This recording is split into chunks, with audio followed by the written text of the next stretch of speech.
So hi guys, welcome back to my channel Harish motovlogs. So ఈ video వచ్చేసరికి ఏంటంటే మనకి దసరా అనేది వస్తుంది కదా. సో మనకి దసరా టైంలో చాలా మంది బైక్స్ కానీ స్కూటీస్ కానీ అలా కొంటుంటారని తెలుసు కదా. అంటే మనకి సెంటిమెంట్ అనేది ఉంటుంది కదా ఈ టైంలో తీసుకొని. సో ఈ టైంలో మీరు ఏదైనా కన్ఫ్యూజన్ ఉంటే ఈ కన్ఫ్యూజన్ మీకు క్లియర్ చేయడానికి ఈ వీడియో తీసుకొచ్చారనమాట. ఈ వీడియోలో మనం క్లియర్గా డిస్కస్ చేసుకుందాం. మనం బైక్స్ గురించి, స్కూటీస్ గురించి, ఏం కొనాలి ఏం కొనకూడదని. నేను బెస్ట్ నుంచి వర్స్ట్ బైక్స్ వరకు మీకు ఏం కొనాలి ఏం తీసుకోకూడదు క్లియర్గా ఈ వీడియోలో మీకు ఎక్స్ప్లెయిన్ చేస్తాను. జాగ్రత్తగా వినండి. సో మన కేటగిరీ వైజ్గా మాట్లాడుకుందాం. అంటే మనకి కొంతమంది మైలేజ్ బైక్స్, కొంతమంది ప్రిఫర్ చేసేది, కొంతమందికి మైలేజ్ స్టైలిష్ రెండు కావాలి, కొంతమందికి స్టైలిష్ ఉన్నది, కొంతమందికి పికప్ బాగున్నది, అంటే కేటీఎం డ్యూక్ అలాంటివి కావాలి. సో మనం కేటగిరీస్గా డివైడ్ చేసి మనం మాట్లాడుకుందాం. సో ఫస్ట్ మనం ప్రయారిటీ మైలేజ్ బైక్స్కి ఇద్దాం. ఎందుకంటే ఎక్కువ మంది మైలేజ్ బైక్స్ వాడతారు. మిడిల్ క్లాస్ వాళ్ళు కానీ, లేదంటే ఎక్కువ నెంబర్ ఆఫ్ కేటగిరీ ఉద్యోగాలు చేసే కానీ అందరూ మైలేజ్ బైక్స్ ప్రిఫర్ చేస్తారు. కాబట్టి మీకు ఈ మైలేజ్ బైక్స్లో మీకు మంచి వాల్యూ ఫర్ మనీ ఉన్న బైక్స్ మీకు సజెస్ట్ చేస్తాను చూడండి. సో ఈ మైలేజ్ బైక్స్లో మనం రెండు కేటగిరీలు పెట్టుకుందాం. ఒకటి మన యూత్ కోసం, రెండోది మనకి ఫ్యామిలీస్ ఎవరైనా ఉంటారో వాళ్ళ కోసం. రెండు డిఫరెంట్ కాబట్టి ఫస్ట్ మనం ఫ్యామిలీ బైక్స్ గురించి మాట్లాడుకుందాం. ఫస్ట్ ఆఫ్ ఆల్ నేను సజెస్ట్ చేసేది బజాజ్ ప్లాటినా ఫ్యామిలీ బైక్. మంచి మైలేజ్ బైక్ అనమాట. మీకు ఎవరైనా ఫ్యామిలీ పర్సన్ కానీ, లేదంటే జాబ్కి వెళ్ళే వాళ్ళు, అప్ అండ్ డౌన్ చేసుకునే వాళ్ళు, కొంచెం ఏజ్, మాకు స్టైలిష్ బైక్స్ వద్దు, మాకు ఎలాంటి బైక్స్ కావాలనుకున్నారు ఫస్ట్ అది ప్రిఫర్ చేసుకోవచ్చు. మంచి మైలేజ్ వస్తుంది. నెక్స్ట్ ఆప్షన్ వచ్చేసరికి మనకి టీవీఎస్ స్పోర్ట్ 110, అది కూడా మంచి మైలేజ్ వస్తుంది. చాలా బాగుంటుంది బండి, చాలా స్మూత్గా ఉంటుంది టీవీఎస్ నుంచి. హోండా నుంచి వచ్చేసరికి ఏంటంటే హోండా షైన్ 100, 125 రెండు మంచి మైలేజ్ బైక్స్. అంటే షైన్ ఎస్పీ గురించి మాట్లాడట్లేదు, ఎస్పీ పక్కన పెట్టండి. ఎస్పీ గురించి కాకుండా నార్మల్ షైన్ ఉంటుంది కదా, నార్మల్ షైన్ హోండా షైన్ 100 ఉంది, హోండా షైన్ 125 ఉంది. రెండు మంచి బైక్స్, రెండు మంచి మైలేజ్ బైక్స్. మీ బడ్జెట్ ప్రకారం మీరు చూస్ చేసుకోవచ్చు. హోండా షైన్ అనేది కొంచెం తక్కువకి వస్తుంది, 100. 125 కొంచెం ప్రైస్ ఎక్కువ పడుతుంది, కానీ మనకి 125 అనేది కొంచెం పవర్ కూడా ఉంటుంది, పికప్ ఉంటుంది, అన్ని బాగుంటాయి. నెక్స్ట్ కేటగిరీ వచ్చేసరికి మన యూత్ గురించి మాట్లాడుకుందాం ఇప్పుడు. అంటే యూత్కి మనకి మైలేజ్ బాగా వచ్చి స్టైలిష్గా బైక్స్ ఉండేవి మనం మాట్లాడుకుందాం. సో ఆ కేటగిరీలో మనకి చాలా తక్కువ బళ్ళు ఉంటాయి. ఫస్ట్ ఆఫ్ ఆల్ మీకు టీవీఎస్ రైడర్ అనేది సజెస్ట్ చేస్తాను. ఎందుకంటే మైలేజ్ బాగా వస్తుంది, బండి లుకింగ్ బాగుంటుంది, సౌండ్ బాగుంటుంది. పర్సనల్గా నాకు ఇష్టం ఆ బండి టీవీఎస్ రైడర్ అనేది. మీకు 55 to 60 కిలోమీటర్స్ మైలేజ్ వస్తుంది, యూత్కి కరెక్ట్గా ఉంటుంది. నెక్స్ట్ మీకు ఎక్స్ట్రీమ్ 125 ఉంటుంది. అది నేను ఫస్ట్ చెప్పాలంటే ఫస్ట్ కేటగిరీలో దానికి ఫస్ట్ ప్లేస్మెంట్ దానికి ఇవ్వాలి, ఏమంటారు, ప్రయారిటీ. ఎందుకంటే దానికి ఏబిఎస్ ఉంది. ఏబిఎస్ అనేది సేఫ్టీ కాబట్టి ఫస్ట్ దానికి ఇవ్వాలి. టీవీఎస్ రైడర్ ఎందుకనంటే పర్సనల్గా నాకు ఇష్టం, దాని సౌండ్ కానీ లుక్ కానీ ఏదైనా సరే. ఎక్స్ట్రీమ్ 125 కూడా లుక్ చాలా బాగుంటుంది. కొంతమందికి నచ్చకపోవచ్చు, కానీ లుక్ అయితే చాలా బాగుంటుంది. అది చాలా మోడర్న్గా ఫ్యూచరిస్టిక్ లుక్లో ఉంటుంది. చాలా మంచి మైలేజ్ వస్తుంది బండి. కంపేర్ టు రైడర్ కూడా అది ఎక్కువ మైలేజ్ వస్తుంది.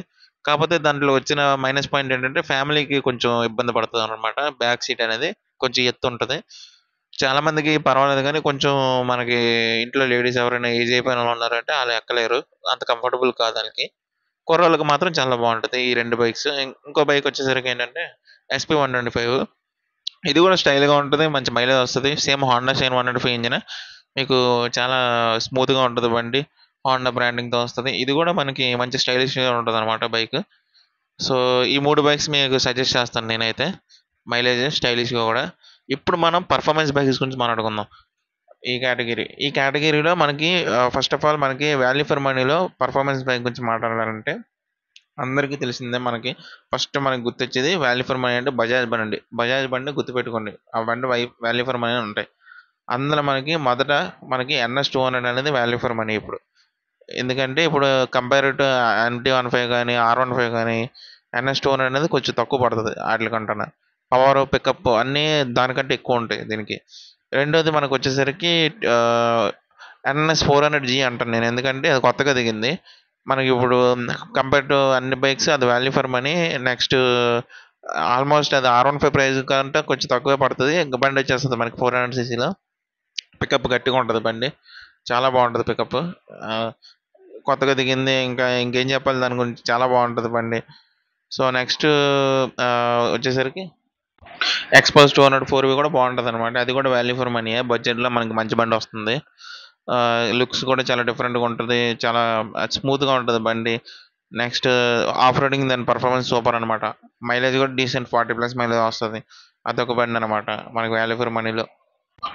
అపాచీ 164 కూడా మనకి వాల్యూ ఫర్ మనీ కింద లెక్కేసుకుంటాను నేను. ఎందుకంటే బండి అయితే మనకి కొంచెం స్పెషల్ ఎడిషన్ కలర్స్ కానీ అవన్నీ చాలా సూపర్గా ఉంటాయి బండి అయితే. మనకి అది ఆల్రౌండర్ బైక్గా చెప్పుకోవచ్చు. పర్ఫార్మెన్స్ బాగుంటుంది, మైలేజ్ బాగుంటుంది. ఇంకా పల్సర్స్ N160 అవన్నీ కొంచెం పర్ఫార్మెన్స్ తగ్గుతుంది, మరి 200cc రాకపోయినా. కానీ అవి మైలేజ్ ఇటు లుక్స్ అన్ని బ్యాలెన్స్ చేసుకొని వస్తాయి అనమాట N160, N150 అవి. సో మీరు అవి కూడా కన్సిడర్ చేయొచ్చు. నెక్స్ట్ కేటగిరీకి వచ్చేసరికి మనకి ప్రీమియం బైక్స్ అనమాట. ప్రీమియం బైక్స్ అనేసరికి మనకి ఫస్ట్ యమహా మైండ్లోకి వస్తుంది నాకైతే. యమహా కానీ కేటీఎం కానీ ఆ రెండు చాలా ప్రీమియం బ్రాండ్స్ అనమాట. అంటే మిగతా తక్కువ అని కాదు, బజాజ్ అవన్నీ హమారా ఇండియా అంటారు కదా మన బ్రాండ్స్ అవి. ఇవి బయట నుంచి వస్తున్నాయి కదా, కొంచెం ప్రీమియంగా ఉంటాయి అన్నమాట. ఎందుకంటే యమహా బైక్స్ అనేవి చాలా స్మూత్గా ఉంటాయి. కేటీఎం అనేది కానీ చాలా దాని సర్వీసింగ్ కానీ స్పేర్ పార్ట్స్ కానీ చాలా ఎక్కువ ఉంటాయి. ఎందుకంటే ఆడు అన్ని హై అండ్ తలగా ఫీచర్స్ అన్నీ ఉంటాయి అనమాట అందులోనే. ఆల్మోస్ట్ మనకి ఫస్ట్ ఆఫ్ ఆల్ మనకి వాళ్ళే ఇంట్రడ్యూస్ చేశారు ఏంటంటారు స్లిప్పర్ క్లచ్లు అలాంటివన్నీ వాళ్ళే తీసుకొచ్చారు మనకి. అలాంటివన్నీ మనకి ఆ రెండు బ్రాండ్స్లో దొరుకుతాయి అన్నమాట. ట్రాక్షన్ కంట్రోల్ కానీ అలాంటి పెద్ద పెద్ద ఫీచర్స్ ఉన్న బైక్స్ అన్ని. సో మనం వాటి గురించి మాట్లాడుకున్నట్టయితే ఫస్ట్ ఆఫ్ ఆల్ మనం కేటీఎంలో చూసుకున్నట్టయితే ఇప్పటికి డ్యూక్ 200 అనేది బాగానే ఉంది. డ్యూక్ 250 కూడా సూపర్ ఇప్పుడు కొత్త మోడల్ అనేది. డ్యూక్ 390 కూడా చాలా బాగుంది. కానీ నేను ఓల్డ్ మోడల్స్ నాకు చాలా నచ్చుతాయి అనమాట. ఇది మీ మీ పర్సనల్ ఒపీనియన్ ఇది. న్యూ మోడల్స్ కూడా చాలా బాగున్నాయి, కానీ నాకు ఓల్డ్ మోడల్స్కి నేను ఫ్యాన్ అనమాట.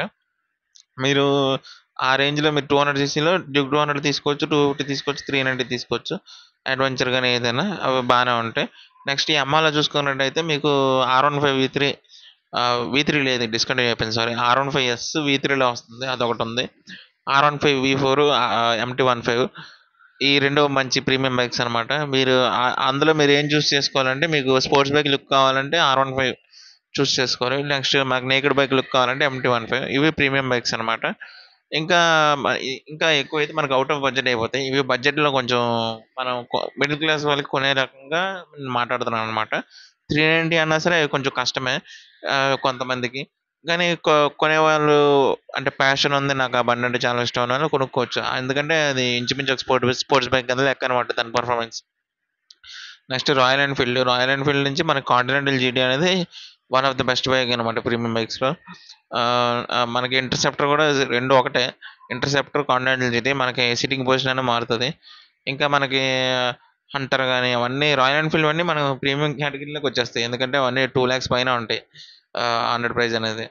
సో ఈ బైక్స్ నేను సజెస్ట్ చేస్తాను, ఎందుకంటే ప్రీమియం కేటగిరీలో ఈ 3 బ్రాండ్స్. ఇవి మిడిల్ క్లాస్ వాళ్ళు కొంతమంది తీసుకోవచ్చు, తీసుకోపోవచ్చు. మిడిల్ క్లాస్ వాళ్ళకి నేను అందుకే ఫస్ట్ హోండా అవన్నీ కవర్ చేశాను అనమాట. ఎందుకంటే వాళ్ళ ఫోకస్ ఎప్పుడు మైలేజ్ బట్టి దాన్ని బట్టి ఉంటుంది అనమాట. ఎందుకంటే వాళ్ళ జాబ్స్ కానీ వర్క్స్ కానీ దానివల్ల ప్రీమియం కేటగిరీస్కి వాళ్ళకి మైలేజ్ అంత అవసరం లేదు కాబట్టి, అంత పట్టించుకోరు కాబట్టి వాళ్ళు వాళ్ళ ఇష్టం వచ్చిన బండి చూస్ చేసుకోవచ్చు. ఎందుకంటే ఏసీసీ అయినా సరే వాళ్ళకి పర్వాలేదు అనమాట. సో అది. నెక్స్ట్ మనకి మైలేజ్ కావాలి, పర్ఫార్మెన్స్ కావాలని అదొక కేటగిరీ ఉంటుంది అనమాట. దాన్ని 150cc అంటారు. ఆ కేటగిరీలో కొంతమంది ఆలోచించేది ఏంటంటే మాకు మైలేజ్ కావాలి అంటే మరీ 60-70 కాకపోయినా ఒక 50 వచ్చినా చాలు. అలాగని పర్ఫార్మెన్స్ మరి 110cc అలాగే వద్దు, మాకు కొంచెం బండి పరిగెట్టాలి అనుకున్న వాళ్ళు ఉంటారు. అలాంటి వాళ్ళకి నేను సజెస్ట్ చేసేది ఏంటంటే ఫస్ట్ ఆఫ్ ఆల్ మనకి ఎప్పటి నుంచి వస్తున్న పల్సర్ 150 కానీ 125 కానీ 125 కొంచెం పికప్ తక్కువైనా సరే అది పరిగెడుతుంది. 120 వరకు స్పీడ్ పరిగెడుతుంది అది 125 పల్సర్ 125. నెక్స్ట్ మనకి కొంచెం ఇంకా మైలేజ్ దగ్గర పర్లేదు 45 అలా వచ్చినా పర్లేదు అనుకుంటే 160sలోకి వెళ్ళిపోతే మనకి N160, N150 కూడా కొంచెం మైలేజ్ కొంచెం 50 వరకు వచ్చినా సరే పికప్ బాగుంటుంది. సో N160, N150 అనేది అదొకటి వస్తాయి అనమాట. ఇంకా టీవీఎస్లోకి వస్తే అపాచీలు మనకి తెలిసిందే కదా, 160, 2V, 4V అన్నీ మనకి చాలా గట్టిగా వస్తాయి. మైలేజ్ కూడా వస్తాయి, పికప్ కూడా ఉంటుంది అనమాట. 4V కొద్దిగా తక్కువ మైలేజ్, 2V మైలేజ్ బాగా వస్తుంది, కానీ అది అవుట్డేటెడ్, కొంచెం ఓల్డ్ మోడల్. మన హోండా కింద వచ్చినట్టయితే హోండా హార్నెట్ 2.2 ఉంది ఇప్పుడు. అది మైలేజ్ బాగా వస్తుంది చెప్పాలంటే. అన్నిటికంటే ఇప్పుడు అది 50 వస్తుంది మైలేజ్ పక్కగా, ఎందుకంటే హోండా బైక్ కాబట్టి. మెయింటెనెన్స్ గట్రా చేస్తే చాలా స్మూత్గా ఉంటుంది బండి. పికప్ కూడా చాలా బాగుంటుంది, ఇంచుమించు 200cc లెక్కలో ఉంటుంది పికప్ అయితే. అది నేను రైడ్ చేశాను పర్సనల్గా, నాకు బాగా తెలుసు. బాగా అండర్ రేటెడ్ బైక్ అంటుంది దాన్ని, ఎందుకంటే చాలామంది ఇప్పటికీ అది పర్చేస్ చేయలేదు. సో ఇది వీడియో కనుక నచ్చినట్టయితే లైక్ చేసుకోండి, ఛానల్ సబ్స్క్రైబ్ చేసుకోండి. ఇంకా మంచి మందితో మేము ముందుకు వస్తాను. నెక్స్ట్ స్కూటీ మీద వేరేగా సపరేట్గా వీడియో చేస్తాను. స్కూటీస్ మీద ఏం తీసుకోవాలి అంటే ఎవరికి ఎలాంటి స్కూటీ తీసుకోవాలి, లేడీస్ కోసం, కుర్రోళ్ళ కోసం, ఫ్యామిలీ వాళ్ళ కోసం మైలేజ్ స్కూటీలు అన్నిటికి దానికి సపరేట్గా వీడియో చేస్తాను. సో చేసుకోండి. ఉంటాక చేద్దాం. బాయ్.